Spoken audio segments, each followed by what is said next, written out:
किसान आंदोलन आज महीना दिन से ऊपर हो चुका है, लेकिन अभी तक कोई भी निष्कर्ष नहीं आया है। 6 चरणों का बैठक हो चुका है, लेकिन इन बैठकों में कोई भी अभी तक सकारात्मक चीज़ें सामने नहीं आई है। चूँकि छठे चरण की जो बैठक हुई उसके बारे में बहुत सारे लोगों को ये लग रहा है कि किसानों की जो आधी मांग थी उसे सरकार ने पूरी कर दी है, और कृषि मंत्री नरेंद्र तोमर ने भी ये कह चुके हैं कि हाँ, किसानों की आधी मांग यानी कि 50% जो डिमांड्स थी उसको कंप्लीट कर दिया जा चुका है, और जो 50% बाकी रह गया है वो अगले बातचीत में उसको जो है पूरी तरीके से हम लोग सोल्व करने का कोशिश करेंगे। तो मैं आप लोगों को बता दूं कि 50% यानी कि 2 डिमांड्स को पूरा नहीं किया गया है, बल्कि किसानों ने 4 एजेंडे रखे थे, उनमें से 2 एजेंडे को जो है सरकार ने मानी है। उसमें से पहला तो यह पराली जलाने को लेकर जो कानून बना था, और दूसरा जो किसानों के लिए बिजली अमेंडमेंट थी। उसके अलावा किसानों ने जो अहम मुद्दा उठाया है 3 नए कृषि कानूनों को जो है निरस्त करना और एमएसपी को जो है कानूनी रूप देना, लेकिन इन दोनों चीज़ों के ऊपर अभी तक कोई बातचीत नहीं हुई है, और मुझे लगता है शायद आगे आने वाले बैठक में भी कंप्लीट ना हो। और इस बात को मैं इसलिए भी कह रहा हूँ कि अगर सरकार की नीयत होती कि इन कानूनों को निरस्त किया जाए और वही चीज़ को लाया जाए, उसी चीज़ को किया जाए जो किसान चाह रहे हैं, लेकिन सरकार जो है इधर उधर की बातों को करके किसानों की जो बात है, जो जायज़ डिमांड है, उसको नहीं मान रही है। किस तरीके से भारतीय जनता पार्टी के जो वरिष्ठ नेता है किस तरीके से प्रोपेगेंडा चला रहे हैं, किस तरीके से किसानों को बदनाम करने की कोशिश कर रहे हैं, तो उससे इसी के ऊपर जो है उत्तर प्रदेश के मुख्यमंत्री योगी आदित्यनाथ की एक इंटरव्यू ली गई। उस इंटरव्यू में वो किस तरीके से अपने बातों को रखे हैं, सबसे पहले आप सुने। जिन्हें भारत की उपलब्धि रास नहीं आती, जिन्हें भारत के गौरव के प्रतीकों के बारे में सम्मान व्यक्त करना शोभा नहीं दे रहा है, वे लोग जिसको लेकर के एक प्रकार की चिढ़ रखते हैं, वे लोग ही आज फिर से भोले भाले किसानों के कंधों पर बंदूक रख करके गुमराह करने का प्रयास कर रहे हैं। तो इसमें आप सुने होंगे कि किस तरीके से उत्तर प्रदेश के मुख्यमंत्री योगी आदित्यनाथ ये कह रहे हैं कि जिन्हें भारत की उपलब्धि रास नहीं आती, जिन्हें भारत के गौरव के प्रतीकों के बारे में सम्मान व्यक्त करना शोभा नहीं दे रहा है, वो लोग जो है एक प्रकार के चिढ़ रखते हैं, और वे लोग ही हैं जो कि आज भोले भाले किसानों के कंधों पर बंदूक रख कर गुमराह करने की कोशिश कर रहे हैं। यानी कि इन लोगों को लगता है कि जो भी भारतीय जनता पार्टी के फैसलों के पक्षधर नहीं है, वो जो उनके फैसलों के ऊपर हामी नहीं भरते हैं, वो गुमराह हो चुके हैं। आज इन लोगों को इसी तरीके से लगता है। लेकिन मैं आप लोगों को याद दिला दूं कि भारतीय जनता पार्टी भी कभी विपक्ष में थी, और वो इस तरीके से बहुत सारे आंदोलन किया करते थे, लेकिन उस दौरान उन लोगों को ये कोई नहीं कहते थे, या फिर बहुत सारे आंदोलन में वो लोग हिस्सा लिया करते थे, चाहे वो क्यों ना किसान आंदोलन ही हो या फिर बहुत सारे ऐसे आंदोलन जहाँ पे वो लोग हिस्सा लिया करते थे। लेकिन उस दौरान जो है भारतीय जनता पार्टी से कोई ये सवाल नहीं करता था कि आप जो है इस तरीके से इन लोगों को गुमराह क्यों कर रहे हैं।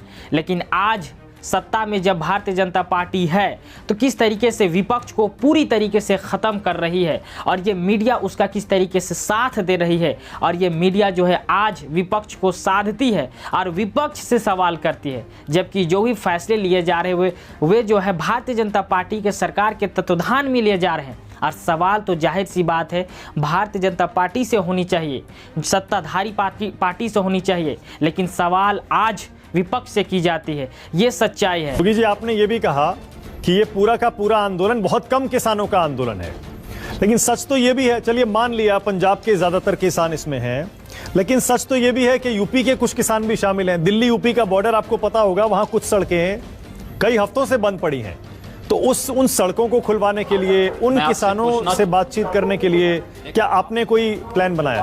आपको पहले सही जानकारी होनी चाहिए। यूपी दिल्ली का कोई मार्ग बंद नहीं है। मुझे लगता है आपको अपने रिपोर्टर को भेज के इसकी सही जानकारी ले लेनी चाहिए। तो इसमें आप लोग देखे होंगे कि जब पत्रकार जो है उत्तर प्रदेश के मुख्यमंत्री योगी आदित्यनाथ से जब सवाल पूछते हैं कि यूपी बॉर्डर के बहुत सारे रास्ते जो कि आज सप्ताह दिनों से बंद हैं, आपने उन रास्तों को खाली करवाने या फिर किसानों से बातचीत करने के बारे में क्या सोचा है, तो किस तरीके के जवाब जो है योगी आदित्यनाथ की तरफ से दिया जाता है। वो कहते हैं कि सबसे पहले तो आपको जो है जानकारी अच्छे से ले लेनी चाहिए। आप अपना वहाँ पर रिपोर्टर भेजें और ये पता कर ले कि दिल्ली यूपी के बॉर्डर पर या दिल्ली यूपी में कोई भी ऐसा ऐसा रास्ता नहीं है जो कि किसानों के तरफ से बंद किया गया हो, ऐसा कुछ भी नहीं है। तो मैं उत्तर प्रदेश के मुख्यमंत्री योगी आदित्यनाथ को बता देना चाहता हूं कि आप इस तरीके से कैमरे के सामने तो झूठ मत बोले, क्योंकि अभी जो वीडियो मैं आप लोगों को दिखाऊंगा वो किस तरीके से इनकी झूठ को पूरी तरीके से एक्सपोज कर देगा। सबसे पहले आप उस वीडियो को देखें। अभी हम मुरादाबाद से बोल रहे हैं, यूपी से। मैं हिंदी मीडिया से आग्रह करना चाहता हूं, ये बहुत बड़ी बेइंसाफी किसानों के साथ हो रही है। हमें यहां पर रोक रखा है। 2000 किसान अपनी 600 ट्रैक्टर ट्रालियों के साथ दिल्ली की तरफ चले, गाजीपुर बॉर्डर की तरफ। मुरादाबाद पुलिस ने सुप्रीम कोर्ट के ऑर्डर की उल्लंघना की है। सुप्रीम कोर्ट ने अपने ऑर्डर में कहा था कि प्रोटेस्ट करने का राइट है फार्मर को और कोई सड़क नहीं रोकेगा, लेकिन यहाँ पे आप देखें, ये पीछे सारी पुलिस ने सड़क रोक रखी है और 3-4 हजार पुलिस के लोग यहाँ के एसएसपी के साथ यहाँ पे खड़े और हमारे एक लड़के की बाजू भी तोड़ दी। यहाँ के सारे ढाबे बंद करा दिए गए हैं, खाना खाने के लिए सारे होटल बंद करा दिए गए हैं और यहाँ तक सड़क की सारी लाइटें बंद कर दी गई हैं। इस टोल प्लाजा के नीचे आके हम बाइट देने को मजबूर हैं। मैं उम्मीद करता हूँ हिंदी मीडिया हमारी ये बात को उठाएगा। प्रोटेस्ट करने का हमें राइट है। यूपी के मुरादाबाद और यूपी पुलिस बहुत धक्का परेशानी कर रही है। हमारी मीडिया से आग्रह है कि वो कृपया करके इस टोल प्लाजा पे पहुंचे भी और हमारी खबर चला के हमें इंसाफ दे। हम दिल्ली के खिलाफ प्रोटेस्ट करने को निकले हैं, हमें जबरन यहाँ पे रोका गया है, बंदी बना रखा है और हमारे साथ हजारों बेगुनाह लोग जो बसों में हैं, गाड़ियों में हैं, उनको बंदी बना के पुलिस ने रखा हुआ है यहाँ पे।